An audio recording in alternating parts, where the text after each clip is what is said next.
nurse take it. So we in turn created it's a 3-page separate document that the only thing it does is it allows access to medical records. Now, why is this important?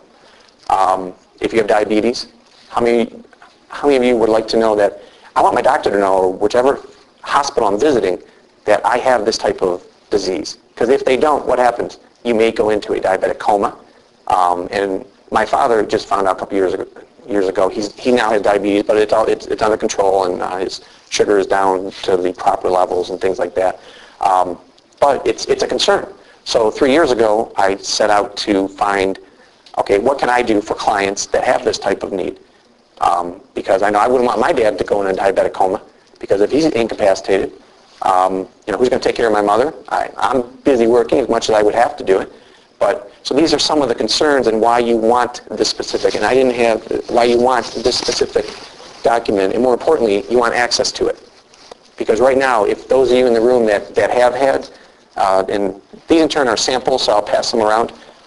If you have had your planning set up, one thing is have your medical powers updated, because a healthcare institution may or may not even acknowledge it if the signature is not recent. Recent meaning the last year or so. We've all seen what's happening with healthcare.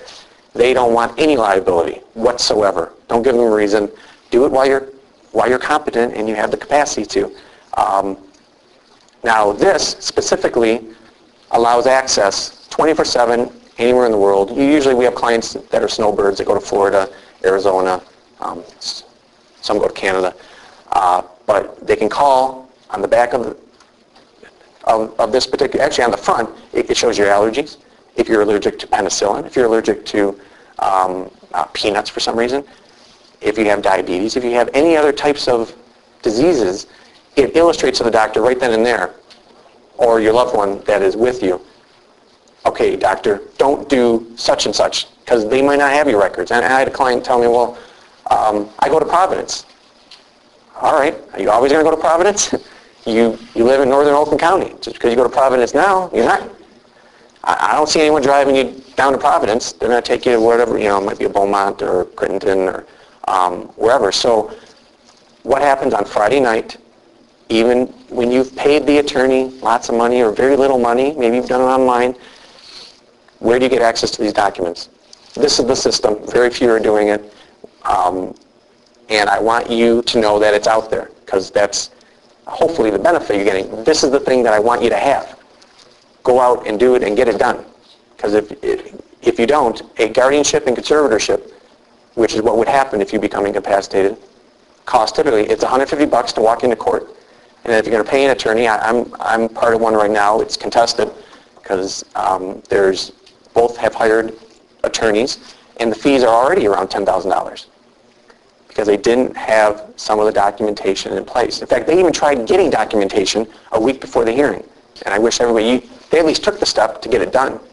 That's usually the first hurdle, and as I mentioned earlier, very few do it. And those that do, less than 10% have the effective points. One of the biggest one being funding, transferring LLCs and other assets. But that's great that you did it, and hopefully everyone can. Maybe not everyone wants to carry the PDF, but it's kind of illustrative for those of us, because everyone here is in the technology age. I'm sure most of you probably have Blackberries or some type of form of communication to the world 24/7.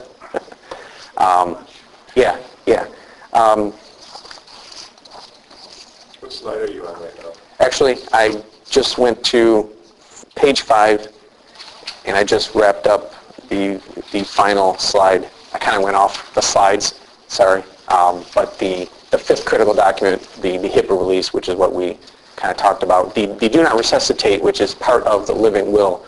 It's kind of, at least in ours, it's a full page, and it dictates, essentially, if you're in a vegetative state and there's no, I forgot the medical terminology, if you in turn aren't going to be living, you authorize someone to essentially pull the plug.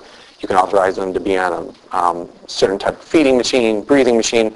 Most families that I counsel don't want that. They don't say, I want this, but I don't want that. So, it's important to get that done. Now, real quick on the, I know I kind of bypassed over the trust, and I'm going to wrap up with this. And on page 7, a few of the clauses and protections that on the third slide that you in turn should have. You in turn talked about the Casanova clause. It's protections for preventing the emotional turmoil if you're in second marriages. But more importantly, it's part of the trust, and if you already have the trust done, you in turn are halfway there because you know you're going to protect your spouse because your spouse usually is going to have your property.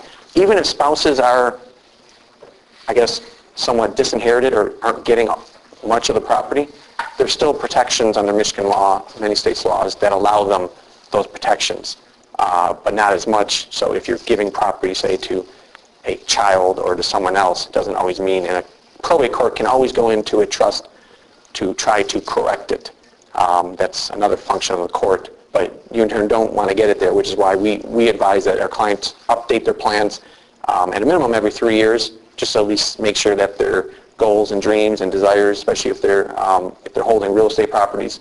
Now we're getting clients coming in saying, well, you know, our home is underwater, but our real estate seems to be pretty good. And the question then is, well, what happens with the home if you pass away and your kids going to are your kids going to receive your property, or is the mortgage company going to receive your property?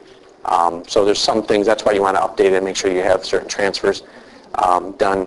I didn't talk about IRA trust. If you have retirement plans, please don't put them in your standard trust, in your revocable living trust. There's too many technical reasons to get into right now, but just know, don't do it if you're being advised to. 'Cause I know sometimes, and there's a lot of great financial advisors out there, this has nothing to do with them, but they aren't trained in this type of work. They all want to place that on as a beneficiary designation. You may blow your stretch outs of your IRAs. There is no asset protection in your standard trust for your IRAs and retirement plans, 401ks, KEOGs, and SEPs, and things like that. But there are IRA trusts out there that comply with the IRS rules. So just know that, and that's part of our process and our planning that we in turn take our clients through. But I thought I know we're here with, some of you may have some of your real estate in your IRA. I know there's, this isn't that topic, but just know if you're looking at the beneficiary designations, please make sure if you're setting up your trust, whether you go with me or someone else, just know that you shouldn't put your standard trust as a beneficiary. And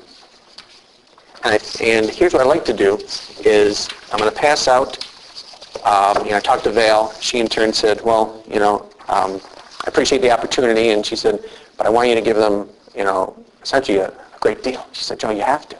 I said, all right. Let me think about this. I racked my brain for weeks on end.